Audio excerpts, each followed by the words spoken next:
Hello दोस्तों, 101reporters.com की तरफ से मैं सौरभ शर्मा आप सभी का स्वागत करता हूं हमारे नए और पहले हिंदी पॉडकास्ट अर्थ अनर्थ पर। अर्थ अनर्थ पर हम हर हफ्ते एक एक्सपर्ट को बुलाएंगे और उनसे बात करेंगे, उनसे जानेंगे जलवायु परिवर्तन के मुद्दों पर। हम जानेंगे कि जलवायु परिवर्तन कैसे हम आम जनमानस को, हमारे किसानों को, हमारे जानवरों को, हमारी खेती किसानी को प्रभावित कर रहा है। मेरा नाम सौरभ शर्मा है और मैं 101 रिपोर्टर्स के साथ पिछले 8 सालों से नेटवर्क एडिटर के तौर पर जुड़ा हुआ हूं। मेरे लिखे हुए लेख Reuters, the Times UK, Al Jazeera journalism review जैसे संस्थानों पर पाए जा सकते हैं। ट्विटर पर मेरा पता @सौरभ शेरी है।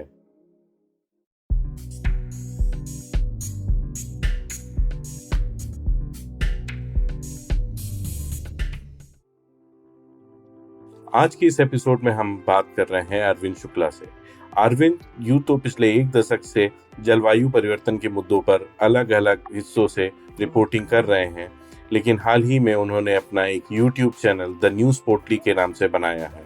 इस चैनल पर अरविंद देश भर से तमाम जगहों से जाते हैं और किसानों से जो वो जलवायु परिवर्तन की वजह से समस्या झेल रहे हैं उस पर बात करते हैं। चलिए स्वागत करते हैं अरविंद का।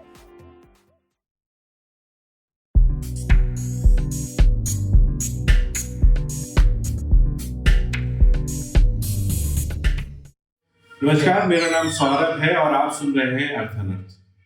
अर्थ यानी पृथ्वी, और जब इस पृथ्वी के अर्थ के अनुरूप चीजें ना हो तो होता है अनर्थ। हमारी पृथ्वी आज के समय में एक बहुत बड़ी समस्या से जूझ रही है, जिसे हम जलवायु परिवर्तन के नाम से जानते हैं।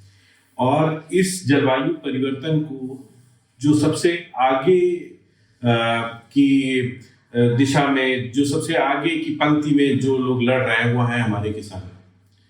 इसी सिलसिले में हम बात करेंगे आज अरविंद शुक्ला से। अरविंद शुक्ला यूं तो किसी परिचय के मोहताज नहीं है, लेकिन फिर भी मैं आपको बता दूं कि अरविंद जो है पिछले 1 दशक से ज्यादा किसानों की समस्याओं को लेकर रिपोर्टिंग करते रहे हैं।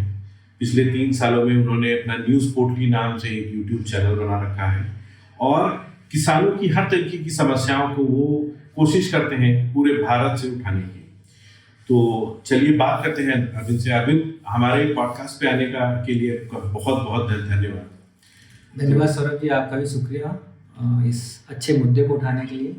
तो अरविंद जी, जैसा कि ये बात होगी हमारी जलवायु परिवर्तन को लेके, तो मैं आपसे ये जानना चाहता हूँ कि किसानों की भाषा में या एक आम जनमानस की भाषा में हम अगर जलवायु परिवर्तन को समझना चाहें तो ये क्या है, ये कैसी समस्या है, इसकी परिभाषा क्या है और इससे हम कैसे समझ सकते हैं कि ये एक समस्या है जिससे हम जूझ रहे हैं।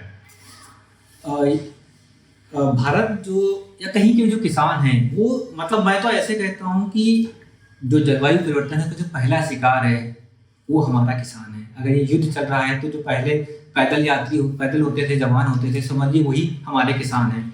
वो सबसे पहले उसका शिकार हो रहे हैं, सबसे ज़्यादा हो रहे हैं और उसकी जो भरपाई है वो भी बहुत कम हो पा रही है। कुछ चीज़ें करना बहुत जरूरी है। अब दूसरा है कि जलवायु परिवर्तन, कुछ वर्षों में ये शब्द आया जो अभी शहरों की परिधि में है, कुछ एक लोगों में है। गांव के लोग जूझ शिकार वो सबसे ज़्यादा है, लेकिन वो कैसे जानते हैं, वो इसकी परिभाषा नहीं जानते। वो ये नहीं समझते कि क्या हो रहा है, ये सब कैसे। वो समझते हैं मौसम कुछ बदल गया है।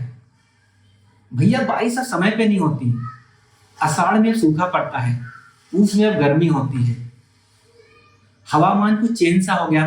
महाराष्ट्र के लोग कहते हैं, वो ही नहीं जानते कि अभी क्लाइमेट से। हाँ, ये अभी मतलब पिछले 1-2 वर्षों की बात करें कि कॉप वगैरह को लेकर बहुत सारी बातें हुई तो थोड़ा थोड़ा जरूर समझने लगे। लेकिन बड़ी आबादी किसानों की और ग्रामीणों को उसको ये लग रहा है कि कुछ बदल गया है, कुछ उसका अनुरूप नहीं है। वो जैसी खेती करते थे उसमें कुछ बदल हो गया है, कुछ ऐसा अंतर आ गया है कि उनसे उनकी खेती प्रभावित हो रही है, उनसे उनकी आजीविका प्रभावित हो रही है। वो इसको इसी संदर्भ में समझते हैं। उनको नहीं पता, मैं कहूँगा सरल शब्दों में, कि ये क्या हो रहा है। ये जरूर जानते हैं कि जो ये दुनिया है इसमें कुछ बदल हो गया है, खासकर मौसम के संदर्भ में। तो जो सार अभी समझ में आ रहा है वो ये समझ में आ रहा है कि किसानों को ये नहीं पता कि ये समस्या क्या है, उन्हें इसकी परिभाषा नहीं पता, लेकिन वो सिर्फ यही जान रहे हैं कि मौसम के पैटर्न में कुछ बदलाव है।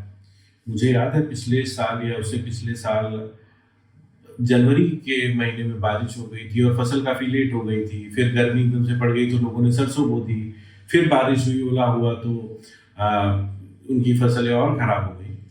तो जब इस तरीके के मौसम में बदलाव आ रहे हैं, आप बता रहे जनवरी में गर्मी पड़ रही है, एसी चलाने की नौबत सी आ गई है, ऐसे में किसान क्या कर रहा है? आप तो गांव देहात जाते रहते हैं, किसानों से बात करते हैं, जनवरी में किस चीज़ की फसल, मान लीजिए आप उत्तर प्रदेश की बात करें, क्या लगाई है और मौसम में परिवर्तन हो गया, मौसम उस फसल के अनुकूल नहीं है, तब वो क्या कर रहे हैं, वो कैसे निपट रहे हैं? इनके लिए सरकार कोई कदम उठा रही है, कोई इन्हें बता रहा है जाके, या नहीं बता रहा है? तो ये बहुत अच्छा सवाल है, वो हम मौलिक भी है क्योंकि हम अभी इसी समय में हैं। ये अभी जनवरी ही चल रहा है। मैं अभी झारखंड से रिसेंटली आया हूँ, तो झारखंड में वहाँ का तापमान थोड़ा मतलब मिक्स रहता है, ना बहुत ज़्यादा सर्दी पड़ती है और ना ही बहुत ज़्यादा वैसी गर्मी पड़ती है। लेकिन ये जो जनवरी है, ये बहुत सारे जिलों में वहाँ एकदम से टेम्परेचर ज़्यादा हुआ। वो कई सारे लोग, मतलब मैं बोकारो में था तो मुझे गमछा मतलब सर पे डालना पड़ रहा था, और बहुत सारे किसान मुझे बनियान में और मतलब सिर्फ वैसे दिखे। और वो क्या कह रहे थे, वो कह रहे थे कि अमूमन क्या होता है हमारे यहाँ, मतलब उत्तर प्रदेश में, पंजाब में, हरियाणा में, ये स्टेट है, यहाँ पे हम कई बार होली तक हम स्वेटर पहनते थे। हालांकि ये झारखंड में नहीं था, लेकिन फिर भी फरवरी तक वो भी सर्दियाँ का महसूस करते थे। और अंतर कैसे आया है, जो झारखंड की आबो हवा है उसमें क्या है कि टेम्परेचर अमूमन उनका अनुकूल होता है, तो वो ऐसी सब्जियां उगा लेते हैं जो जिसमें ज़्यादा हार्श नहीं होते हैं। वहाँ पे इस बार मटर खराब हो गई है, बहुत सारे किसानों के खेतों में मटर कुम्हला गई है। क्यों? क्योंकि तापमान ज़्यादा हो गया। अब क्या है, ऐसा अलग अलग जगहों पे आपको अलग अलग पॉकेट में अलग अलग जगहों पे आपको नजर आएगा कि ये घटनाक्रम हुआ है। आप अगर आप इस साल तो नहीं मैं कह सकता, लेकिन 2 साल पहले नासिक, जो कि अंगूर का गढ़ माना जाता है, वहाँ पे उसमें अंगूरों में क्रैकिंग आ गई थी। क्रैकिंग कैसे आई? क्योंकि रात वो इतना ठंडा नहीं होता इलाका, लेकिन रात के कुछ घंटों के लिए वहाँ पे टेम्परेचर -4 डिग्री के आसपास आ गया, तो अंगूर जो ओस उस पर आई और जो भी मतलब साइंटिफिक क्रियाएं हुई, उसका असर ये रहा कि अंगूर में क्रैकिंग आ गई। अभी क्या है, अब ये एक जगह मेरे पास बहुत सारे उदाहरण हैं कि मैं उनको समझा पाऊँ कि कैसे कैसे फसलों पे क्या क्या असर पड़ा है। अब आप इसको देखिए कि मतलब हम कहीं नहीं जाते हैं, इस मौसम पे पूरे देखते हैं, भारत की बड़ी आबादी का जो पेट भरता है वो भरता है गेहूँ और धान से। फूड सिक्योरिटी का बड़ा हिस्सा गेहूँ पे है। गेहूँ अगर ये रबी की, जैसे आपने पूछा था कौन सी क्रॉप है, मैं एक बड़ी जो भारत की लैंड है इस समय लगी हुई है सरसों, गेहूँ, कुछ जगहों पे चना है, कुछ जगहों पे थोड़ी बहुत मक्का मिलेगी और आलू है। ये ग्रेन्स में क्रॉप है। यही वो गेहूं में खासकर जो देखेंगे उत्तर भारत में, तो गेहूं में दाना बनने का समय है। इस समय कहीं वालियां आ रही हो, कहीं दाना बन रहा होगा। आप सोचिए अगर ये टेम्परेचर फरवरी में इसी तरीका होता तो गेहूं में जो जब उसमें मतलब दाना बनना शुरू होता है तो वो दूध के रूप में होता है। वो दूध जितने समय तक उसकी चिलिंग, जैसे सेब वाले कहते हैं ना कि हमारे यहाँ चिलिंग अच्छी हुई तो ठंड वो मीठा भी होगा, उसमें कलर भी आएगा, बहुत अच्छा होगा। वैसे गेहूं के साथ भी है कि अगर वो जब दाना बन रहा है, जब उसमें मतलब दूध है, दूध से दाना बनने की जो प्रक्रिया है अगर वो सही रही तो क्या होगा कि दाना मोटा होगा, दाना वजन होगा, दाना चमकदार होगा। अगर इस समय टेम्परेचर आगे बढ़ गया, जो पहले होता था कई बार मार्च में होता था, कई बार अप्रैल में होता था कि लंबे लू चलती थी, होरा चलते थे, तो वो कहते थे गेहूं मार गया, ऐसे गांव के लोग बोलते थे, मतलब उसकी जो पैदावार है घट गई। और अगर अभी देखा जाए, अगर 15-20 मतलब इधर का, जैसा कि कहा कि पहले सर्दियाँ एकदम से नहीं थी, इसी साल में पहले सर्दियाँ एकदम से नहीं थी, तो भी दिक्कत थी क्योंकि वो बुआई के लिए टेम्परेचर नहीं मिल रहा। किसान वेट कर रहे थे कब टेम्परेचर इस सर्टेन पे आए तो हम बुआई करें। तो इस तरह से अब क्या होगा, पहले बुआई पे फसल पे हम पे असर पड़ा। अब जब हमारी फसल फील्ड में है, जब उसमें दाने बनने हों या बालियाँ आ रही होंगी, तो अगर टेम्परेचर अनुकूल नहीं रहा तो निसंदेह पैदावार को घटना ही है। अब किसान क्या, अब आप पूछे किसान क्या कर रहा है, तो किसान के हाथ में ज़्यादा कुछ है नहीं। खेती पूरी तरह नेचुरल फिनोमेना है, वो मौसम और प्रकृति पे आधारित है। किसान थोड़ा क्या कर सकता है कि भाई ज़्यादा सर्दी हो गई, पाला पड़ने की नौबत आ रही है, फॉस्ट आ रहा है, तो थोड़ा सिंचाई कर देगा, थोड़ा सा काम उसके अनुकूल हो सकता है। उसने देखा गर्मी ज़्यादा हो गई तो मे बी वो क्या कर सकता है कि एक बार सिंचाई और कर देगा। बहुत टेक्निकल फार्मर है तो हो सकता फवारे लगा दे वो, लेकिन सबके पास तो नहीं, वो तो 0.11 वही मिलियन उसमें होगा, तो उसके पास ज़्यादा कुछ है नहीं। और किसान, दिक्कत ये भी है किसान को ये सब चीज़ें बताई नहीं जा रही हैं। ये सारी जो अंकगणित, गुणा-गणित, जो भी कुछ मैकेनिज्म है होगी ना सरकारों की, वो अभी फाइलों में है। आम आदमी तक ये नहीं बताया जा रहा है कि जलवायु परिवर्तन हो गया है या हो ही गया माना जाए, मतलब जिस तरह से टेम्परेचर वन की आप जिस तरह से आप गुना भाग मतलब उसमें देखोगे, तो हमें उसे नहीं बताया जा रहा है कि आप क्या करोगे, आप पे क्या असर पड़ेगा। अभी वो भगवान के सहारे है। अभी ठीक है, आप क्योंकि किसानों के बीच में जाते हैं, आप देखते हैं उनकी समस्याओं को सुनते हैं, तो आप कह रहे हैं वो भगवान के सहारे हैं। सरकार भी कुछ नहीं कर रही है इस दिशा में, जो भी चीज़ें जमीन पे नहीं कर रही है, जमीन पर नहीं कर रही है, जो भी फॉर्मूले बनाए जा रहे हैं वो सिर्फ फाइलों में अटके हुए हैं। मैं आई थिंक पढ़ता रहता हूँ, अखबारों में आता है कि जलवायु परिवर्तन अनुकूल बीज बने, जो एक एडवाइजरी भी शायद 15 दिन पे रिलीज होती है किसानों के लिए कि मौसम ऐसा हो सकता है, आप इस तरीके से। तो ये जो क्लाइमेट चेंज रेजिस्टेंट सीड बन रहे हैं, ये कितने कारगर हैं और इसको भारत के कितने किसानों तक ये बीज जो है ये पहुंच रहे हैं, और इन पे क्या क्या इनसे किसानों को कोई मदद मिल रही है? ये भी बहुत ही अच्छा और मौलिक मतलब सबको समझने के लिए बहुत जरूरी है। किसानों के, अगर कुछ लोग किसान इसमें सुन रहे होंगे उनके लिए भी ये बीज दिशा में भारत में काम हुआ है थोड़ा बहुत, खासकर कुछ क्रॉप हैं उनमें। वैसे गेहूं की बात कर लो तो गेहूं में DW-187 और 87 करके कुछ किस्में हैं जो कि गेहूं अनुसंधान संस्थान जो करनाल में पूसा ने बनाया या कुछ और लोगों ने बनाया, तो वो थोड़ा गर्मी के प्रति सहिष्णु है। मतलब वो उसको गर्मी थोड़ी ज़्यादा हुई तो उसको वो उसमें वो चल जाती हैं। लेकिन हमें ये देखना चाहिए कि अब जब, और ये हर साल संस्थान बीज भी देता है, पूसा से भी बीज मिलते हैं और करनाल संस्थान भी देता है। लेकिन आप अगर उनके पास जाके देखोगे, उनमें जाके देखोगे तो आपको देखोगे कि वो पंजाब, हरियाणा, थोड़ा राजस्थान, थोड़ा मध्य प्रदेश और थोड़े से यूपी के लोग जाते हैं वहाँ पे, क्योंकि वहाँ पहुँच के वो बीज देने होते हैं। मतलब अगर दूर दक्षिण दिराज से कोई किसान या नॉर्थ ईस्ट से किसान आ रहा होगा तो नॉर्थ ईस्ट छोड़ो, पूर्वी यूपी से कितने लोग जाते होंगे, हमारे बाराबंकी से कितने लोग हैं। मैं 5 किलो बीज लेकर के आया तो बात हो गई। मतलब ये अब उनका काम भी नहीं है इस तरह से कर पाना, मतलब सरकारी सिस्टम क्या करे, बीज आने में समय लगा होगा। मे बी जो DW-187 या कोई जो अच्छी वैरायटी जो हैं, जो नाम लेके मैं कंफ्यूज हो सकता हूँ, 385 जो भी हैं, तो वो पूर्वी यूपी के अनुकूल है, लेकिन वहाँ आने में समय लगा होगा, या जितनी हमें जरूरत है उतना बीज ही नहीं है। अभी भी भारत की बड़ी आबादी अपने खुद के बीज को लेके काम कर रही है, और बीज एक बहुत बड़ा नेक्सस भी है।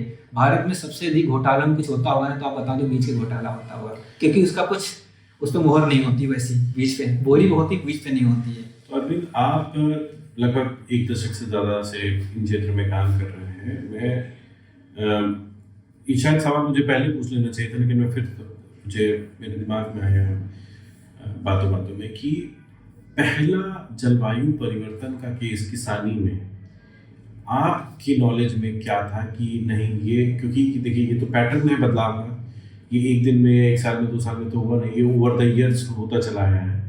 तो पहला वो केस कौन सा याद है आपको, या जो आपने कवर किया हो, जिसमें आपको लगा नहीं ये क्लाइमेट चेंज की वजह से हो रहा है?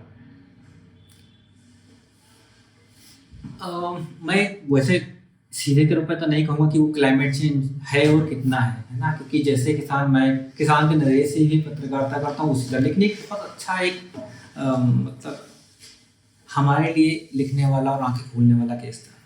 बहुत पिछले कई वर्षों से हम देख रहे हो कि महाराष्ट्र में और खासकर मराठवाड़ा, विदर्भ में बहुत आत्महत्याएं होती हैं। इस साल 2019 से कैसे, बहुत अच्छा मैं एक से घटनाक्रम बताता हूँ कि कैसे हमें चीज़ों को जानना है, हमें क्यों वो प्रभावित करते हैं। तो साल 2018-19 की बात है, महाराष्ट्र में बाढ़ आई हुई थी। बाढ़ कहने से अतिवृष्टि हुई, बाढ़ नहीं कहेंगे, अतिवृष्टि हुई थी। और मैं नांदेड़ के लोहा तालुका में था, तो पास के गांव में किसान ने सुसाइड किया था, उसका नाम था गजानन सिंधे। तो उस दिन तो उसकी डेड बॉडी थी, तो मैं तो उधर नहीं गया, बहुत सारे लोग गए होंगे। दूसरे दिन मैं उसके घर पे गया और मैंने उसको सिर्फ मैं समझना चाह रहा कि हुआ क्या है। तो मैंने देखा उसकी 25-26 साल की वाइफ है, बुजुर्ग माँ और 2 छोटे बच्चे। ऐसा तो मतलब ये भी बहुत ऐसा नहीं कि बहुत अनोखा केस नहीं था, लेकिन उसके पीछे जो पैटर्न था, क्यों आत्महत्या की तुमने, तुम्हारे पास जमीन है, तुमने, मतलब ऐसा होता नहीं, सवाल तो आएगा ना मन में। उनसे भी पूछेंगे, किसी और से पूछेंगे, तो पता चला कि उस पर्सन ने इसी मतलब 2019 जब गया होगा तो उसने पहले तो बारिश का इंतजार किया, बारिश नहीं हुई, तो जो बीज बोए थे वो खराब हो गए। अमूमन वहाँ 25 जून के आसपास के बारिश होती है, वो लोग बीज बो देते हैं, तो वो 15-20 दिन बारिश नहीं हुई, तो उसने पहले बीज बोए थे वो चले गए।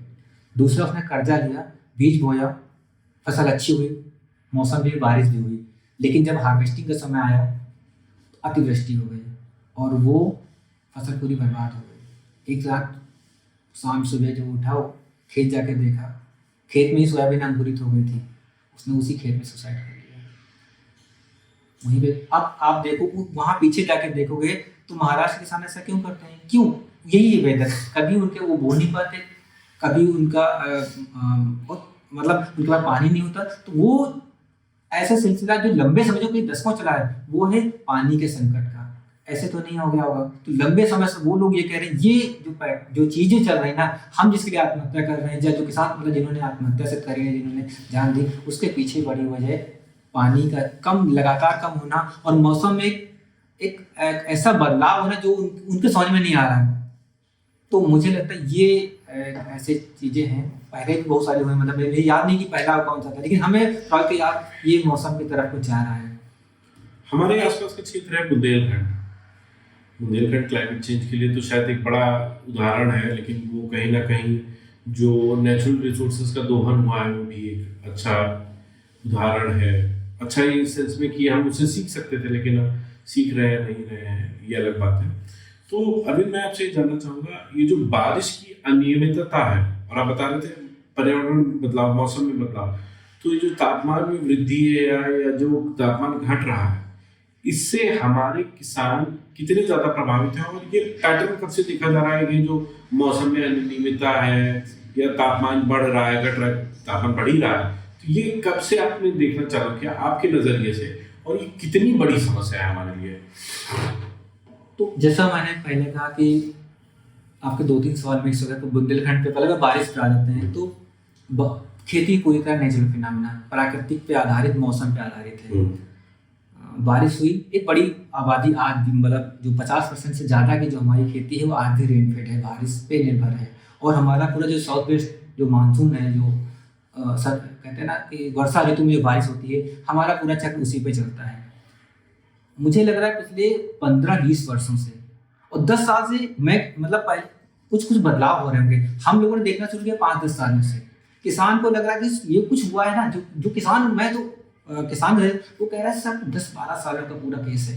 हमने बहुत जगह, कल मैं झारखंड से बात कर रहा था, इससे पहले मैं महाराष्ट्र में था, मैं राजस्थान में था। आप उनसे पूछोगे कि दादा मौसम में कुछ हो गया है, आपको क्या लग रहा है, तो बोलेंगे, जो बहुत बुजुर्ग लोग बोलेंगे हाँ मेरे जमाने में, लेकिन ज़्यादातर लोग बोलेंगे 10-12 सालों में ऐसा हो जाएगा, 10 साल पहले ऐसा नहीं था, हो सकता उसको 1-2 साल और आगे पीछे कर लें। तो मुझे लग रहा है कि जो पूरा जो चक्र है ना, ये 2 दशकों का है। हो सकता पहले से होती चली आ रही है, कि 2 दशकों में उसकी जो तीव्रता है, खासकर ये जो दशक है, इसमें उसकी तीव्रता बहुत बढ़ गई है। अब रही बात बारिश की, आपने पूछा, तो बारिश है तो खेती है, बारिश है तो अन्न है, बारिश है तो पशुपालन है, लाइव स्टॉक भी बड़ा मुद्दा है। हो क्या रहा है, हमारे यहाँ बारिश हुई, किसान ने 5 दिन खेत बना के रखे, उसको लगा कि जून में जुलाई में तक बारिश आई, फिर अपने खेत बो दिए। अभी क्या हो रहा है, और फिर वो पॉकेट में होता था 15-20 दिन बाद, 25 दिन बाद, कुछ इस तरह बारिश होती जाती थी। अब क्या हो रहा है कि बारिश तो हो रही है, कई जगहों में ज़्यादा बारिश हो रही है, आप तो खुद इतनी सारे स्टोरीज करते हैं और हमसे ज़्यादा ही मतलब इलाके को देखते हैं। बारिश हो रही है, लेकिन उसका जो पैटर्न है वो बदल गया है। जो रेनी डेज है ना, वो कम होता ही है कि हमको खेती को चाहिए गिलास पानी, आज एक गिलास चाहिए, कल एक गिलास चाहिए, परसों एक गिलास। हो क्या रहा है, हमारे ऊपर बाल्टी डाल दी जा रही है। 25 तारीख को इतनी बारिश हो गई कि अगले 20 दिन तक, 30 दिन तक खेत नहीं खाली हो पा रहे। चाहिए था 1 गिलास पानी पड़ता, 3 दिन बाद खेत हमारा तैयार होता, हम उसमें हम रोपाई कर पाते, आगे बढ़ा पाते। लेकिन तो अब क्या हो रहा है, नंबर ऑफ रेनी डेज कम दिनों में ज़्यादा बारिश, एक तो समस्या ये है। दूसरी समस्या ये है कि बारिश का लंबा गैप होना, तो उस तरह से पूरा जो खेती का जो चक्र है वो उलट पुलट के हो गया, 360 डिग्री पे घूम गया। और मुझे लग रहा है आने वाले मतलब इस दशक में जो अभी शुरू हुआ है यहाँ पे और बड़ा बदलाव आपको देखने को मिलेगा। सही बताया, कुछ और नहीं पूछा था? नहीं, मैं जो सवाल पूछा था मैंने जवाब दे नहीं दिया। बारिश पे कितना, जो तापमान पे वृद्धि वाला मेरा सवाल है, उस पर आप बताइए ये जो तापमान में वृद्धि, क्योंकि आपने बोला कि कहीं ना कहीं आपने एक्सट्रीम वेदर इवेंट्स की बात की। एक खेती को चाहिए एक ही गिलास पानी, और हम एक ही बार में इतना पानी पा जा रहे हैं कि 20-25 दिन तक खेत नहीं खाली हो पाते हैं, और बारिश होने का अंतराल जो है बढ़ गया है, तो वो ड्राई स्पेल हो जा रहा है। इस बीच में अगर टेम्परेचर बढ़ जाता है तो कैसा असर पड़ता है खेती पे, उससे किसान कितने प्रभावित होते हैं। और एक और सवाल इसी कड़ी में मैं जोड़ूंगा, ये जो पैटर्न बिगड़ गया है बारिश का या ड्राई स्पेल का या टेम्परेचर का, इसकी वजह से क्या किसी नई तरीके की बीमारी या नई तरीके की कीट समस्याएं उत्पन्न हुई है क्या? तो पहले टेम्परेचर पे आते हैं। हाँ। जब बारिश की स्पेल बढ़े तो टेम्परेचर तो बढ़ना लाजमी है, लेकिन एक हद तक बढ़ता है। कुछ हुआ तो फल को भी एक गर्मी चाहिए। जब तक वो हमारे उसके पौधे अनुकूल रहते तब तक फ्लरिश होता है, वो फसल को अच्छा लगता है, नए कलियां बनती, नए पत्तियां आती, नए टहनियाँ आती हैं, दाने बनते। लेकिन अगर वो उससे ज़्यादा हो गया, जैसे मैंने कहा कि गेहूं में दाने या बाली बनते समय या कल्ली बनते समय, जब गेहूं का हम एक दाना बोते हैं, उस एक दाने से कई पौधे निकलते हैं। वरना तो हम 50 किलो 40 किलो बीज डालेंगे उतना ही हो जाएगा, या 2-4-5 गुना मल्टीप्लाई, हमें चाहिए 20-50 गुना मल्टीप्लाई। तो जब टेम्परेचर अनुकूल है तो एक दाने से 10 कल्ले निकलेंगे, 8 कल्ले निकलेंगे, उस एक कल्ले में बाजें निकलेंगी, वो दाने बनेंगे, वो मन। लेकिन अगर टेम्परेचर अनुकूल है, सबसे पहली मार पड़ेगी कहाँ? सबसे पहले अगर बुआई प्रभावित हुई, टेम्परेचर बढ़ गया तो अंकुरण नहीं होगा। अंकुरण हो भी गया तो उसमें स्प्राउट जो कहते हैं किल्ले बनने, कल्ले जो बनते हैं, वो कल्ले नहीं बने होते रहता है। और यहाँ तक भी किसी तरह मार पीट करके पौधा जंग करके, क्योंकि उसकी अपनी ताकत होती है, किसान का अपना जीवट होता है, वहाँ तक पहुँच गया तो उसमें दाने नहीं बनेंगे उतने अपेक्षा में, या दाने बनेंगे तो मरे हुए, तो वहाँ पे उसकी क्रॉप गई। अब ये परसेंटेज जो है ये वेरी करता है कि 10% गई या 30% गई, या कई बार पूरी फसलें चली गई।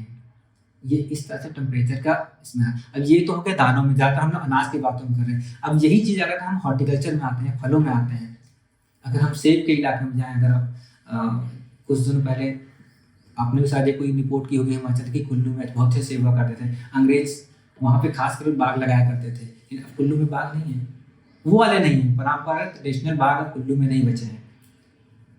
वहाँ से वो आगे बढ़ गए और ऊपर बढ़ते चले जा रहे हैं। यही हाल जम्मू में भी होगा। और ऐसी बहुत सारी फसलें हैं जहाँ पे टेम्परेचर अनुकूल हुआ तो ही जाके उसमें परागण होगा, फूल आएंगे, और नहीं तो फिर वो नुकसान है। तो नंबर बहुत घुमाए जा सकते हैं कि यील्ड का कम होना हर हाल में, अगर टेम्परेचर थोड़ा सा भी अप हुआ तो यील्ड पे असर पड़ेगा उसका। तो एक आध मतलब उस समय हुआ तो कोई दिक्कत, लेकिन अगर वो लंबे समय तक गया तो असर हर हाल में पड़ेगा उसका। अभी आपने दूसरा इस पर और दूसरे आते हैं कि कीट पतंगों पे। तो एक हर पौधे की फिजियोलॉजी होती है, अपने तरह की उसकी बनावट होती है, वो उसी में सर्वाइव भी करता है, उसी में वो बढ़ता है। अगर टेम्परेचर ज़्यादा हुआ, नमी ज़्यादा हुई, तो क्या होगा? कुछ कीट ज़्यादा लगते हैं। हमने तो मतलब कई सारी रिपोर्ट में ये पढ़ा है कि सिर्फ 1% के तापमान में बढ़ोतरी से 46 तरह के, हमने रिपोर्ट की थी 2018 में कि 46 तरह के नए कीट रोग एक पौधे को घेर लेंगे। सिर्फ 1% टेम्परेचर में बढ़ावा, जो वैश्विक तापमान है उसमें अगर 1% की बढ़ोतरी होती है तो 46 तरह के अलग अलग मतलब रोग, कीट, फंगस एक पौधे को लगेंगे। 1% या 1 डिग्री? 1 डिग्री में अगर बढ़ोतरी होती है तो ये असर है। और अभी भी बहुत सारे आप देखोगे कि किसानों का एक बड़ा जो इनपुट कॉस्ट का एक बड़ा हिस्सा जो है वो पेस्टिसाइड या फंगीसाइड में जा रहा है। उसका सीधा असर मौसम से है। मौसम अगर अनुकूल होगा तो उतने रोग, पौधा खुद इतनी ताकत बटोरेगा अपने साथ में कि वो लड़ेगा, और जब वो बढ़ाया जा रहा है उसको विपरीत परिस्थितियों का सामना कर रहा है तो उसमें कीट रोग ज़्यादा लगेंगे। आप बात कर रहे थे इनपुट कॉस्ट की, तो अगर हम इसे क्लाइमेट चेंज से जोड़ के या जलवायु परिवर्तन से जोड़ कर देखें, क्योंकि अभी इससे पहले भी आपने बताया कि एक बार में बहुत ज़्यादा बारिश हो जा रही है, फिर दूसरी बारिश होने का अंतराल बढ़ जा रहा है, तो बहुत सारे ऐसी फसलें हैं जिनको लगातार पानी चाहिए, नए तरीके की कीट समस्याएं पैदा हो गई हैं, तो उसके लिए पेस्टिसाइड्स वगैरह चाहिए। किसानों का प्रोडक्शन कॉस्ट कितना बढ़ गया है जलवायु परिवर्तन की वजह से, और इससे सबसे ज्यादा अफेक्टेड कौन है? बड़े किसान, सीमांत किसान, या फिर जो बटाई पे किसानी करते हैं, कौन सबसे ज्यादा इससे प्रभावित है? इस पूरे बटाई वाले हिस्से पे एक अलग बात है। तो अभी सबको लेते हैं, हर एक किसान प्रभावित है ना। अब उसको आप ऐसे जोड़िए कि पहले हमारी तरफ, मैं यूपी का रहने वाला, बाराबंकी हमारे खेत है, तो हम लोग कहते हैं कि तीन सिंचाई में गेहूं हमारा पैदा हो जाता था। एक बार 20-21 दिन पर लगा दिया, फिर 35 आसपास लगा, फिर एक कुछ दिन और चले तो लगा दिया। अभी किसान कितने लगाते हैं? 6 पानी, 5 पानी। 5 पानी का मतलब उसकी 5 बार सिंचाई करते हैं। वो क्यों करते हैं? क्योंकि टेम्परेचर, हवाएं चलने, गर्म हवाएं चले तो टेम्परेचर आगे बढ़ जाता है। तो सबसे बड़ा खर्च, अगर उसका 10 लीटर भी डीजल लगता है, 990 रुपये भी लीटर डीजल, तो 900 रुपये एक बार खर्चा हो गया। अगर 2 बार बढ़ाया तो उसका 1800 रुपये हो गया।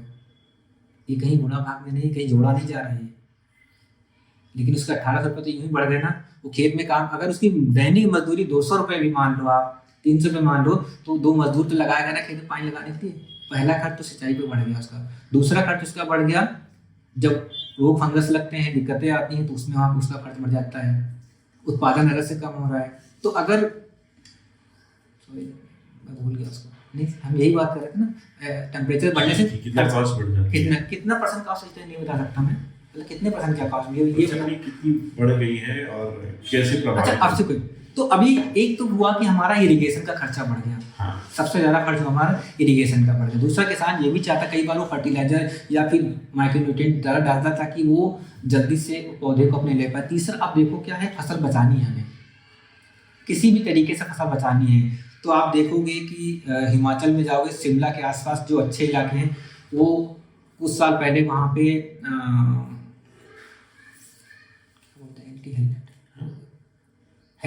वो बोलते हैं ना, हमारा सवाल क्या था यार, सिर्फ टेम्परेचर पे था कि पूरा सुनिए फिर से बोलो। नहीं, फिर से बोलो। किसानों की इनपुट कॉस्ट, प्रोडक्शन कॉस्ट कितनी बढ़ गई है due to climate change? Okay sir, हाँ बढ़िया। तो अगर आप देखोगे मौसम में दो दीर्घकालीन जो बदलाव हैं, या जो एक्सट्रीम वेदर इवेंट हो रहे हैं, किसी भी तरीके के हो, चाहे बाढ़ हो, सूखा हो, हेल स्टॉर्म हो या आंधी हो, इन सब का असर पड़ता है 2-3 तरह। सबसे पहले पड़ता है इनपुट कॉस्ट पे। आपकी जो खेती की लागत है वो बढ़ जाती है। खेती लागत कैसे बढ़ती है? आप कोई किसान है जो उगा रहा है गेहूँ, मैं अगर बाराबंकी का किसान हूँ, हमारे पास हमारे यहाँ ये कहा जाता है, मेरे पिताजी, मेरे बाकी लोग ये कहते हैं कि हमारे यहाँ 8-10 साल पहले तक 3 सिंचाई में गेहूँ हो जाता था, और अब लगाने पड़ रहे हैं 5 से 6 लगाने पर। अगर आप एक बार सिंचाई का खर्चा अगर 10 लीटर भी डीजल मानो और 90 रुपये लीटर डीजल मानते हैं, तो 900 रुपये हो गया। 2 सिंचाई बढ़ी तो कीमत हो गई, उसकी लागत हुई 1800 रुपये। फिर 2 मजदूर लगेंगे, 200 रुपये मिलेंगे, तो 400 रुपये हो गए एक किसान पे। ये आगे गेहूँ में पैदावार जो कम होगी अलग से। अगर कोई फंगस का इन्फेक्शन होता है, किसी तरह को आता है, तो उसमें उसका जो फंगिसाइड वो डालेगा, वो पैसा बढ़ा अलग से। अब यही बात अगर आप चले जाओ कि सर्दियों में या जो फल वाले लोग हैं, पहले हिमाचल में किसान ने पेड़ लगा दिए, सेब तोड़े, बेचे आराम से, पहाड़ में मस्त रहे, कुछ ज़्यादा काम धाम नहीं। अब क्या पिछले 2-3 दशकों में कम ऐसा हुआ कि फसल पक के तैयार हुई, ओले गिर गए, हेलस्टॉर्म आ गए, पूरी बर्बाद हो गई। उन्होंने बचाने के लिए क्या किया? बचाने के लिए किया, उसके ऊपर एक जाल लगवाया, एंटी हेल नेट लगाना शुरू किया। जिन्होंने देखा कहीं बाहर हो रहा होगा, अब उसका एक खर्चा है, पर एकड़ खर्चा 1-1.5 लाख रुपए है। महाराष्ट्र किसान अंगूर लगाता है, अंगूर पक के तैयार होता है। कल एक किसान ने हमें बताया कि उसके किसान कारोबारी आया बाग में, 10 लाख का सौदा तय हुआ। उसने कहा परसों से हार्वेस्टिंग करेंगे। कल जो है बारिश हो गई, हैवी रेनफॉल हो गया, और पूरी फसल चलेगी। वहाँ पे 5000 रुपये का माल नहीं निकला। नीचे पूरा एक फोटो है, आप देखोगे ना, पूरी हरी चादर थी, अंगूर थे वो। फिर उसने क्या किया? उसने 1 एकड़ में 3.5 लाख रुपए का क्रॉप कवर लगवाया। खर्चे है ना जी। अभी जाके ऐसा हुआ है कि सरकार ने कुछ जगहों पर सब्सिडी देने की बात हुई है, इससे पहले कोई सब्सिडी नहीं थी। तो अरविंद, जब इनपुट कॉस्ट बढ़ गई है, किसान की प्रोडक्शन कॉस्ट बढ़ गया है, तो किसानों की आय पे कितना असर पड़ा है? प्रॉफिट कितना बचता है? आय जो उसकी नेट इनकम है वो कम हुई है। पैसा आता नजर आ रहा होगा, लेकिन उसकी जो नेट जो बचत है ना, उसकी जो साल की आखिरी में जो उसका अकाउंट अगर बनाता होगा, वो किसान की जो अगर अकाउंटिंग करता है, वो बैलेंस शीट बनाए, तो उसमें उसकी जो आय है वो कम हुई है, पैसा आ रहा है। हो सकता है कि लोग कह रहे हैं एमएसपी तो इतने हो गए, अरे 2014 की तुलना में, 2010 की तुलना में, या किसी टमाटर कोई भी रेट बता के किसान हमको घुमा बता सकते हैं, मतलब आम लोग बता सकते हैं। लेकिन आप देखोगे तो उसका जो बचत है वो पहले ज़्यादा होगी उसके, अभी बचत कम हो गई, क्योंकि इसकी इनपुट कॉस्ट कम हो गया है। इनपुट कॉस्ट सॉरी जो इसकी इनपुट कॉस्ट है वो बढ़ गई है, उसके खर्चे बढ़ गए हैं, उसका जोखिम बढ़ गया है।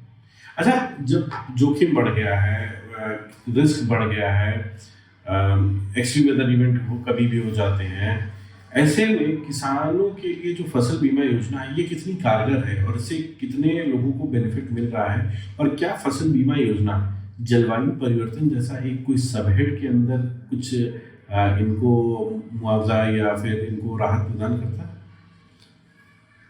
जिस तरह से जोखिम बढ़े हैं, रिस्क बढ़ा है और घटनाएं हो रही हैं तीनों तरह की, बाढ़, सूखा, इधर, उसमें ऐसी योजनाएं होना बहुत जरूरी है, बहुत उपयोगी हैं, जन उपयोगी हैं।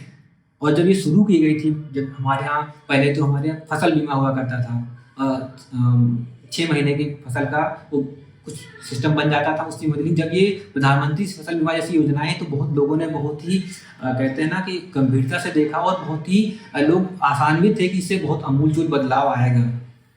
लेकिन आप देखो, मेरे 17-18 कंपनियां काम करती हैं, आज इन कंपनियों की संख्या कितनी है?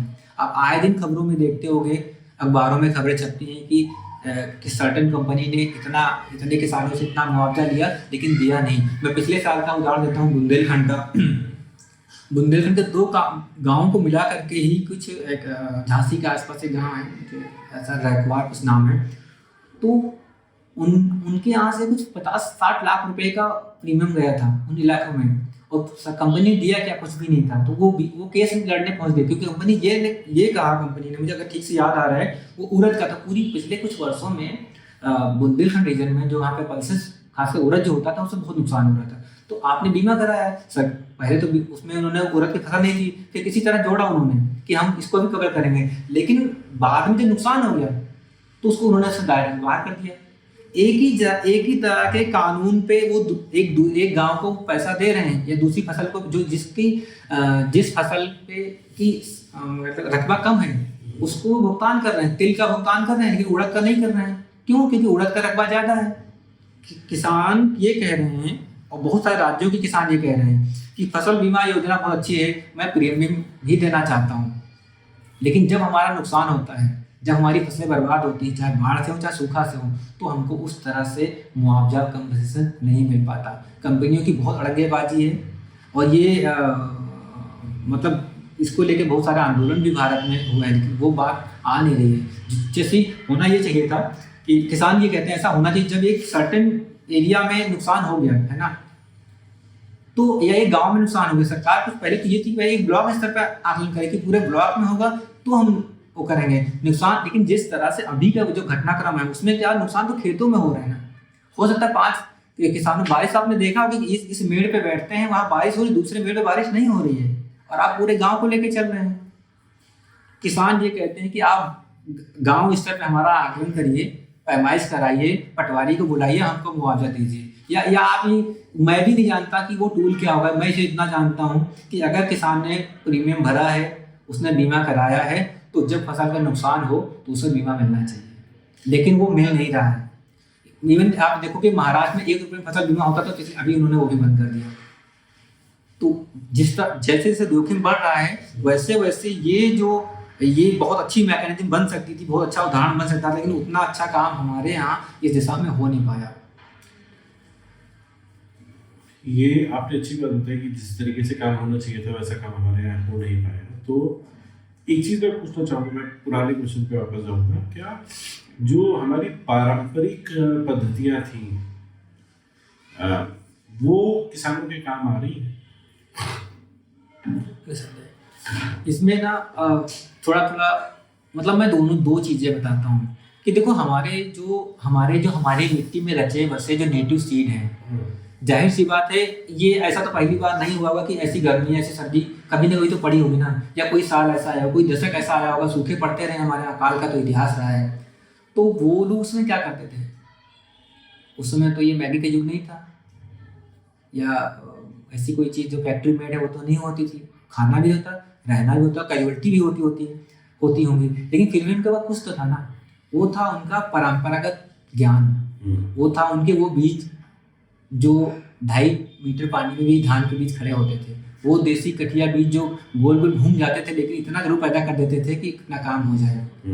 आपने भी, मुझे याद है आपने स्टोरी की थी जब असम में बाढ़ आई, मैं भी उस समय असम के रंगिया इलाके में था, तो वहाँ पे सरकार ने बोरोटेन नाम का उनको धान दिया था, क्योंकि बारिश का जो फ्लड था वो लंबा हो गया था। तो उन्होंने कहा कि ये धान लगाओगे, अगर 2.5 फीट भी पानी रहा, 2.5 मीटर या 2.5 फीट भी पानी में अगर ये धान रहा, और पहले दिन से धान अगर पानी में आ गया, धान क्या है, नाजुक फसल है, लगाई गई उसको पानी चाहिए, लेकिन अगर उसका तना ज़्यादा दिन तक एक सर्टन मतलब एज तक उम्र उसकी नहीं हुई, वो मतलब कैसे परिपक्व नहीं हुआ और पानी में आ गया तो गल जाएगा वो। लेकिन बोरोटेन शायद बोरोटेन ही उसका नाम, बोरोटेन एक वैरायटी है जो देसी है, उसमें बड़े बदलाव कर दिए, लेकिन उसको इतना लंबा पानी हो गया तो कोई फर्क नहीं पड़ता था। ऐसे हमारे यहाँ कटिया और खपली से कई ऐसे गेहूं भी रहे जिन पे मौसम का उतना असर नहीं होता है, उनको आगे बढ़ाना जरूरत है। और सरकार थोड़ा वो काम कर भी रही है। आप देखोगे अगर झारखंड में लगातार सूखे जैसी स्थितियाँ हो रही हैं, तो वहाँ पे झारखंड में तो गेहूँ धान नहीं होता, धान उसमें होता नहीं, गेहूँ रबी में तो नहीं होता हुआ, तो क्या उगाते होंगे वो लोग, मड़ुआ उगाते होंगे, है ना। उनके पास इस तरह सब लोग धान नहीं करते होंगे, मतलब खरीफ में भी सब लोग धान नहीं करते होंगे, तो मड़ुआ कर रहे होंगे। तो अब मड़ुआ की खेती फिर से जोड़ दिया जा रहा है, यानी वो टूल काम का है। और देखो जो स्थानीय लोग हैं ना, वो समझते हैं नेचर के पास, उन्होंने अपनी चीजों को ऐसे प्रोटेक्ट करके रखा होगा कि वो अपने काम आ जाए। लेकिन यहाँ पे थोड़ा सा मेरा मत जो है ना, इससे मतलब मैं अलाई करता हूँ कि हाँ होना चाहिए, लेकिन फिर भी ये बात है कि हमको नई टेक्नोलॉजी भी चाहिए। लेकिन ऐसे कितने किसान होंगे भारत में, कितने प्रतिशत होंगे जो ये पारंपरिक या जो इनके जो पुरानी पद्धति है क्लाइमेट चेंज या जलवायु परिवर्तन से लड़ने के लिए, कितने प्रतिशत होंगे? इनकी संख्या है न्यूनतम, और दूसरी बात है वो न्यूनतम क्यों ना हो। मतलब बड़ा लोग सोचेंगे यार बस यार फैसिनेटिंग है, मतलब बाहर की दुनिया के लिए, कि जब हमको पता है कि ये धान हम लगाएंगे तो हम क्यों ना लगाएं वो। हाँ। लेकिन मैं 10 दिन पहले खूंटी में था झारखंड में, तो मैंने उनसे पूछा, अम्बा सोरेन करके एक लेडी थी, उनसे मैंने पूछा कि वो धान बड़ा अच्छा था, वो लंबा था। हमने कहा यही धान आपके यहाँ होता है क्या? एक्चुअली मैं उस जो गर्म चावल वाला नहीं, तो उबाल रखते हैं, उस नाम बोल रहा हूँ, जिसको बॉईल कर लेते हैं, मैं उसके बारे में जानना चाह रहा था। तो पता है उन्होंने क्या बताया मुझे, बोली अब वो धान हम नहीं करते देसी वाला। क्यों? बोले होता ही नहीं था, वो 2-4 बोरी हो गया तो हो गया। तो अब ये हाइब्रिड कर रहे हैं, तो एक ही बार फसल होगी, फसल तो हो रही है, अगर वो मौसम उसके अनुकूल हो गया तो फसल तो अच्छी हो गई, लेकिन अगली बार कुछ नहीं बचा है। अब आप देखो, अब आप मतलब मामला ये है कि किसान हाइब्रिड क्यों ना उगाए। क्या हमारे पास कोई ऐसी गारंटी है जहाँ पे आप किसान को ये सिक्योरिटी दे पाए कि आप कोई बात नहीं, आप देसी उगाओ, कुछ आपका नुकसान होगा तो मैं दूंगा आपको पैसे। वो 6,000 रुपये जो तथाकथित है, उनके अलावा जो पीएम किसान के 6,000 रुपये हैं, उनके अलावा कोई ऐसी गारंटी है क्या हमारे पास? कोई हमारे पास सोशल सिक्योरिटी है क्या? मैं क्यों लगाऊँ उसको धान? किसान ये कहता है मैं क्यों वो बीज लगाऊँ जो कम पैदा होता है, हो सकता है उसकी मांग भी कम हो। आप भी तो लंबा चावल खाना चाहते हैं ना, आप तो बासमती या कोई ऐसा चावल खाना चाहते हो जो देखने में जो फ्लेवर भी अच्छा लगे, तो फिर हम क्यों लगा के जोखिम लेंगे हो? तो वहाँ पे क्या है कि हम चाहते तो हैं बढ़ाना कि देसी चीज नेटिव चीज बढ़े, लेकिन हम उसके अनुपात में उनको बाजार और उनको क्या सिक्योरिटी दे पा रहे हैं? तो अभी 1 मिनट में रोकना चाहूंगा यहाँ पे, जब आप बात कर रहे हैं हम हाइब्रिड की तरफ, हमारा रुख ज्यादा होता जा रहा है। अब हाइब्रिड सॉइल से उतना ही न्यूट्रिएंट खींचते हैं, तो क्या जमीन की जो हमारी भू है, जो हमारा मिट्टी है, उसकी गुणवत्ता भी खराब हो रही है जलवायु परिवर्तन की वजह से? सिर्फ खराब कहना कहते हैं ना, उसके साथ नाइंसाफी हो जाएगी, क्योंकि हम इतना ज़्यादा उसको खराब कर चुके हैं। 38% के आसपास की जो हमारी जो लैंड है ना, वो कुछ दिनों में बंजर हो जाएगी। सारी रिपोर्ट इधर दी, हाँ वहाँ से आप उनको देख सकते हैं। दरअसल पहले जो खेती था तो उसमें हम मतलब कहते हैं कि अलग अलग फसलें उगाते थे, चना लगाया, गन्ना लगाया, मड़ुआ लगाया, कोदो लगाया, गेहूँ भी लगाया। अभी क्या होगा, मोनोक्रॉपिंग है। आप जिस इलाके में जाओगे ह्यूज आपको एक मतलब व्यू दिखाई पड़ेगा कि सरसों, भरतपुर जाओगे तो सरसों दिखाई पड़ेगी, पंजाब यूपी जाओगे ये दिखाई, पश्चिमी भी आप गन्ना दिखाई पड़ेगा। तो क्या हुआ, मोनोक्रॉपिंग का असर ये पड़ा कि जमीन में एक तो न्यूट्रिएंट की कमी होती है, दूसरा हमारा जो पोषण का आधार है वो एनपीके आधारित हो गया है। नाइट्रोजन पोटास के आसपास हमारी जो हो गया, हमने यूरिया और डीएपी मोटे शब्दों में कहें, हमने उस पर खेती की। लेकिन एक किसी भी अच्छे उसको करने के लिए 12 से 15 न्यूट्रिएंट चाहिए। तभी तो देखो ना, हम अब हमारे यहाँ क्या हो रहा है, गोबर खाद हमको डालनी नहीं कि पशुओं में पालना नहीं है। बहुत सारे लोगों ने उससे दूर हो गए, हरी खाद हम देते नहीं। वो दूसरा और एक और बड़ा ये ना, हमारी मतलब मेरी खुद की बातें, खुद की खबरें इतनी ज़्यादा कहते हैं ना सरल और उसमें हैं कि वो हेडिंग नहीं बन पाती। क्योंकि मैं ये बात यहाँ पे कहना चाह रहा हूँ, अब किसान साल में 3 फसल ले रहा है, वो चौमासा भी नहीं छोड़ रहा है, वो गोबर भी नहीं डाल रहा है, और उसकी मजबूरी है क्योंकि भाई उसको उतनी ज़मीन है, वो उस ज़मीनें लैंड होल्डिंग छोटी होती है, उसको उतने से कमाई करनी है, तो वो न्यूट्रिएंट दे नहीं पा रहा है, जमीन की उत्पादकता कम हो रही है। और कहाँ वो किस तरह वो एनपीके आधारित है, तो जमीन हो गई खोखली। यही वजह है कि आप देखोगे ना, बायो फोर्टिफाइड हमारे यहाँ आने लगे। क्या आज 15-20 साल है, आप अगर मतलब बहुत सारी अपने मेडिकल पे हमें लग रहा है कि आपने साउथ एशिया में अच्छा खासा रिपोर्टिंग की है। आपने अगर नज़दीक से जाओगे, ये भारत, पाकिस्तान, नेपाल और थोड़ा बांग्लादेश में जाओगे, मुझे लग रहा है 15-20 साल पहले तक अगर बुखार आता था तो सिर्फ पैरास्टामोल का अनुमोदन होता था, वो लिखता था। अभी आपसे वो नहीं हो रहा है, अभी वो आयरन, जिंक और तो 3-4 टैबलेट उस आगे पीछे लगा दे रहा है, क्योंकि उसको पता है इस आदमी के अंदर खोखला हो गया है। तो वैसे ही हमारी मिट्टी के साथ, हमारी मिट्टी में हो गई, हमारी मिट्टी में पोषक तत्वों का भारी अभाव है। नहीं तो जिंक आधारित कहते हैं ना, जिंक फोर्टिफाइड जो भी आए, इसमें इनको जरूरत नहीं पड़ती। इसीलिए उसमें कहते हैं ना, जिंक वाला चावल है, इस चावल में प्रोटीन ही ज्यादा है, वो इसीलिए आना पड़ा क्योंकि वहां पे और कुछ दिनों में। और पता ही, मैं एक और बता दूं, अगर जमीन में सर्टेन टाइप के पदार्थों की कमी हो जाती है तो जो हम दे रहे होते हैं वो भी उसे नहीं ले पाता है। हमारे शरीर जैसे है कि अगर मान लो हमारा आंतें इस योग्य तो हों कि हम भोजन को ग्रहण कर पाए, अगर किसी किसान ने सिर्फ डीएपी डाली उसमें और बाकी पोषक तत्व नहीं है, उसमें जिंक नहीं है, उसमें फास्फोरस नहीं है, उसमें सल्फर नहीं है, तो वो डीएपी का भी ऑब्जर्व नहीं कर पाएगा उसको, क्योंकि हमने जो दिया है वो तो कहीं जाके फिर रासायनिक क्रिया होगी ना। तो इसीलिए देखो, भारत के ज़्यादातर इलाकों में जो हमारा ये जो फर्टिलाइजर हैं वो ठोस रूप में मिट्टी को ही खराब कर रहे हैं, क्योंकि हमने उसकी मिट्टी की और पौधों दोनों की फिजियोलॉजी पे प्रभावित किया है। क्या यहाँ पे 2-3 सवाल है मेरे। क्या सरकार जो हमारी मिट्टी की क्वालिटी, गुणवत्ता खराब हो रही है, इसको सही करने के लिए कुछ कर रही है? आने वाला अगला 1 या 2 दशक कृषि क्षेत्र के संदर्भ में आपको कैसा दिख रहा है? कितनी चुनौतियों से भरा हुआ है? जब ये नई सरकार आई भारत में, तो हमारे यहाँ सॉइल हेल्थ का वो शुरू हुआ, तो हमारे से लोग तो बहुत आसान्वित हो गए थे, बहुत सारे। क्योंकि अब हम जान जाते हैं ना, हमें बुखार आता है, हम जान जाते हैं कि हमें टाइफाइड हुआ है, हमें मलेरिया हुआ, कि डेंगू हुआ है, उसी तो इलाज करेंगे, आसान हो गया। पहले वैद्य वाला जमाना तो रहा नहीं। तो सॉइल का अगर हेल्थ कार्ड बन जाता तो सबको पता होता कि हमें क्या डालना है, क्या करना है। अभी तो किसान अनुमान पे कर रहा है। और अच्छा, इससे पहले वाले सवाल में हमने बात की कि पोषण के तत्व कमी हो रही है, लेकिन जो मेरे पिताजी कर रहे थे वही मैं करूँगा, तो बाकी वहाँ पे 12 तत्व कम हो चुके हैं, तो फसल कैसे आएगी? ये दिक्कतें आ रही हैं। लेकिन हमारे सॉइल हेल्थ कार्ड की स्कीम थी। अब जाके किसी किसान से पूछो क्या उसने करवाया है, ये सरकार ने किया है, उसकी रिपोर्ट क्या आई है, और गांव के 15-20-50 लोगों को मिला के देखो उनकी रिपोर्ट क्या कहती है, तो सैकड़ों जवाब आपको मिलेंगे कि बहुत सारे हेल्थ कार्ड एक जैसे हुए। ये बहुत अच्छी स्कीम थी, बहुत अवसर थे, बहुत संभावनाएं थी, किसानों के लिए बहुत उपयोगी थी, क्योंकि बिना मिट्टी की जांच आप कोई फसल, कोई खेती कर ही नहीं सकते। अभी फिर बहुत सारे, अभी इस क्षेत्र में बदलाव, मतलब ऐसा नहीं लगे बहुत, अभी इस क्षेत्र में ये बदलाव आया कि बहुत सारे प्राइवेट सेक्टर कंपनियां इसमें आ गई हैं।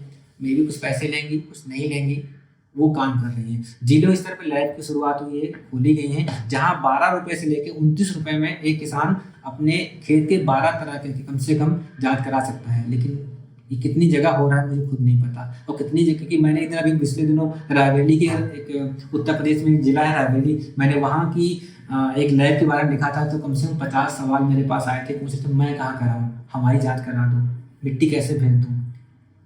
इसका मतलब ये है कि जो सरकार कह रही है तहसील या ब्लॉक या कहीं पे जो जांच अगर हो रही है, तो फिर इतने सवाल नहीं आते। मे भी हम कहेंगे मैं अनभिज्ञ हूँ, मेरे जो किसान, मेरे दर्शक पाठक हैं वो कम जानते थे, ये तो बहुत जगह हो रहा है। तो इससे जब मौसम में परिवर्तन है, बाकी हमारी जलवायु परिवर्तन पे है, तो कभी बारिश ज़्यादा है, कभी हेलस्टॉर्म ज़्यादा है, कभी सूखा ज़्यादा है, मिट्टी की गुणवत्ता भी खराब हो चुकी है। मैं फिर से अपना सवाल दोहराऊंगा कि आने वाला एक दशक आपको कैसा नजर आ रहा है, और इससे क्या खाद्य सुरक्षा पर कुछ असर पड़ेगा? तो खेती पहले से जोखिम का सौदा माना जाता है, क्योंकि किसान खुले आसमान के नीचे अपनी फसल डालता है और वो जोखिम लेने का बहुत आदी है, लेता भी है, उसको मजबूरी भी है। कोई वैसी छतरी भी बनी नहीं जो उसको पूरी तरह कवर कर सके। लेकिन ये जो अभी हुआ है, जो ड्यू टू क्लाइमेट चेंज या फिर या और साल कह लो कि जो एक्सट्रीम वेदर इवेंट यानी कि मौसम की जो चरम घटनाएं हुई, इनके चलते जोखिम बहुत बढ़ गए, हद से ज़्यादा बढ़ गए। अब तो उसे पता ही नहीं है कि फरवरी में क्या होने वाला। पहले इसको अनुमान रहता था कि फरवरी का मौसम कुछ ऐसा होगा, हम ये कर लेंगे। अब कुछ पता नहीं है उसको, तो जोखिम हद से ज़्यादा बढ़ने वाले हैं, बढ़ ही गए हैं, बढ़ने वाले नहीं हैं, बढ़ ही गए हैं। अब किसान ही के यार मैं भूल गया सवाल, से पूछने लगा क्या था। क्या इससे खाद्य सुरक्षा पर कोई असर पड़ेगा, और आने वाला एक दशक कितनी चुनौतियों से भरा होगा किसानों के लिए? खाद्य सुरक्षा मतलब तो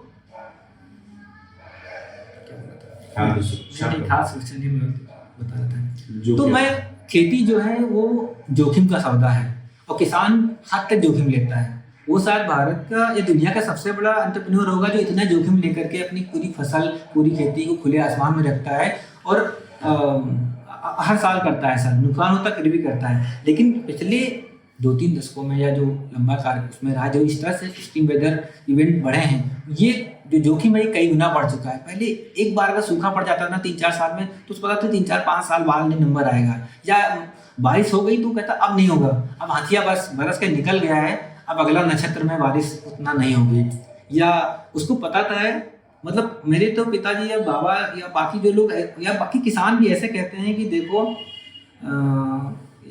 खिचड़ी तक या फिर जो ये भी स्नान होने वाला है मौनियम, इस तक खूब सर्दी होगी, और हो सकता है 2 बारिश भी आ जाए, इसके बाद मौसम अप होना शुरू हो जाएगा। इनके हम तो 1 महीना पहले से देख रहे हैं, 15 दिन पहले से देख रहे हैं कि मौसम पहले ही अप हो चुका है। तो ऐसे बहुत सारा जो जोखिम है वो बढ़। अब क्या होगा, जैसा मैंने पहले सवाल में बताया कि मौसम में कोई भी तरह बदलाव आए, बाढ़ को इतना छोड़ दिया जाएगा, तो चाहे मतलब बारिश के पैटर्न बदलाव हो या फिर टेम्परेचर में ज़्यादा गुणात्मक बदलाव हो, उसका सीधा असर पड़ेगा हमारे खाने पे, हमारी फसल पे, हमारी गुणवत्ता पे, हमारी उत्पादकता पे। तो हम कुछ भी कर लें, फूड सिक्योरिटी पे एक संकट तो रहेगा, और है भी। और इसका ये भी है कि आप पिछले इस साल तो भले कुछ नहीं, आप पंजाब हरियाणा का जहाँ से ज़्यादा माल हमारे यहाँ आता है, उनमें देखो उनका जो आंकड़े हैं वही कुछ बताते हैं कि असर पड़ा है। तो फूड सिक्योरिटी पे जरूर असर पड़ेगा 100%। क्या आने वाले दिनों में ये जो जलवायु परिवर्तन की समस्या है ये और गहरी होती जाएगी, और गंभीर हो सकती है? जाहिर सी बात है, मतलब जिस तरह से हो रहा है, जो आपको दिखाई पड़ रहा है, आप खुद भी हाफ शर्ट में यहाँ बैठे हो, मैं हाफ स्वेटर पहन के आप बैठे हो और मैं बैठा हूँ, ये हमको ये चरम सर्दियों का दिन है ये। अगर यही रहा, और हम खुद भी देख रहे हैं पिछले 1 दशक में कितनी रिपोर्ट आपने की इसमें, अपने बाढ़ मतलब बिहार से लेकर असम तक कितनी रिपोर्ट की है आपने, कितनी बार देखा है कि बुंदेलखंड में बाढ़ आ रही है, और हमने तो वो भी देखा ना कि सऊदी अरब में भी तो रेतीले जहाँ पे धोर रहते हैं, टीले रहते हैं, वहाँ बाढ़ आ रही है। तो ये सब तो जिस तरह से इनकी संख्या बढ़ी, पहले होता था कई मतलब कुछ दिनों में सुनाई पड़ता था ऐसा हो गया, या लोकट्स, आप टिड्डियों का हमले देखो, आपने देखा ना पिछले 2 साल में, मतलब 2-3 साल पहले लगातार बढ़े, वहीं थोड़ा ना हो गया होगा कुछ। यानी कि ये पहले हमने सुना था टिड्डियाँ कुछ होती हैं, वो कुछ ऐसा पिताजी लोग बताते थे, पता नहीं क्या आता है, सब फसलें खा जाते थे, हमने देखा नहीं था। लेकिन हमने 3-4 साल पहले उनको बहुत, मैंने उसकी रिपोर्टिंग की, मैंने देखा सुना, और वो 2-3 बार हुआ। हम ठीक है वो यूपी तक कम या यहाँ तक कम आया, लेकिन राजस्थान के इलाकों ने उसको झेला। तो ये बताते हैं कि जोखिम बढ़ रहा है, अलग अलग तरीके जोखिम बढ़ रहा है। जोखिम बढ़ा पैदावार ना होने का, जोखिम बढ़ा बारिश के बिना खेती, मतलब बारिश ना होने का जोखिम, फसल हो गई तो हो सकता है बाढ़ में चली जाए। अरविंद, एक समय ज्यादा हो रहा है और इसको अब हम अंतिम चरण पे हैं इसके, तो मैं आपसे यही पूछना चाहूँगा, आखिरी सवाल शायद मेरा यही है कि किसान और सरकार इस समस्या से निपटने के लिए अपने अपने छोर पर क्या कर रहे हैं? मैं ये नहीं कहूँगा कि कुछ हो नहीं रहा है, मतलब बड़े क्या कहते हैं, बड़े स्तर पे फैसले चल रहे होंगे और बहुत सारा काम भी फील्ड पे हो रहा है। अब यहाँ पे आप ऐसे देखो कि हमारे यहाँ पानी एक बहुत बड़ा संकट है ना। अभी भारत की पूरी जो एग्रीकल्चर है वो बारिश पे निर्भर है, या कुछ कुछ कुछ राज्यों में इरिगेशन का सिस्टम है, और संकट ही बढ़ रहा है। फसल के दौरान बारिश नहीं हो रही, तो उन्होंने सरकार ने जो पीएम किसान, तो सरकारों ने क्या कि जो माइक्रो इरिगेशन से जोड़ा, ये बहुत बड़ा टूल है। आप देखोगे हर राज्य में लगभग माइक्रो इरिगेशन पर बहुत बड़ा जोर है, क्योंकि पानी उतना है नहीं, आने वाले दिनों में बचेगा नहीं, तो उन्होंने एक काम किया कि आपको माइक्रो इरिगेशन दिया, और वो क्या है 90% सब्सिडी तक पे है। दूसरा क्या हुआ कि प्रोटेक्टेड कल्टीवेशन की बात आई कि आप प्रोटेक्टेड कल्टीवेशन करो, मतलब पॉली हाउस में, ग्रीन हाउस में, इंडोर में कुछ कुछ चीज़ें उगाना शुरू करो।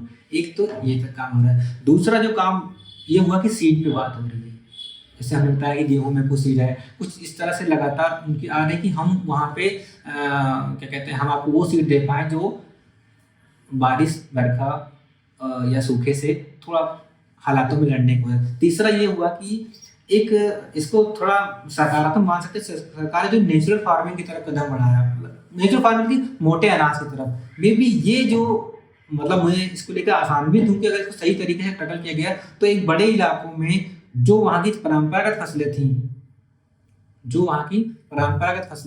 वो वहाँ दोबारा आ जाएं, तो वो उस इलाके की समस्या का समाधान कर सकती। कम से कम उनके पास तो ऐसा नहीं रहेगा, उनके पास नहीं रहेगा, तो वो जो लोड है ना, जैसे कि हम तो अपने हिसाब से सोचते हैं, हम सब कुछ अपने, मेरे यहाँ क्या हो रहा है, लेकिन हमको ये भी तय है कि हमको 5 किलो राशन वो भी चाहिए, और हमारे पूल में कितना राशन वो भी देखना है। तो हम वो सारा बोझ पंजाब हरियाणा पे क्यों डालें, हम उस गेहूं पे ही क्यों निर्भर रहें? क्या कुछ और हमारे पास विकल्प हो सकते हैं?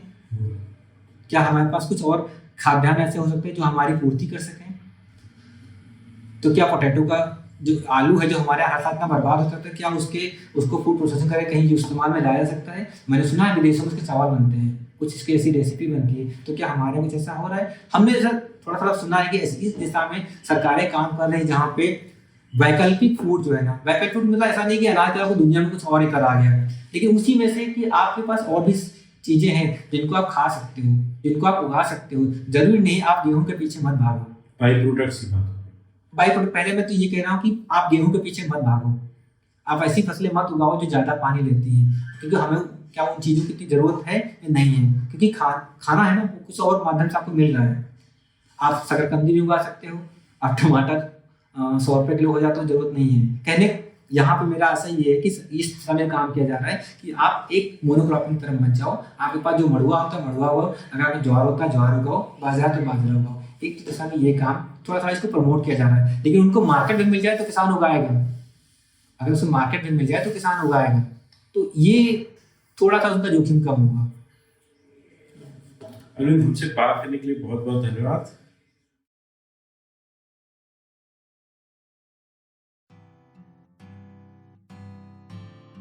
आज का एपिसोड सुनने के लिए आप सभी का शुक्रिया।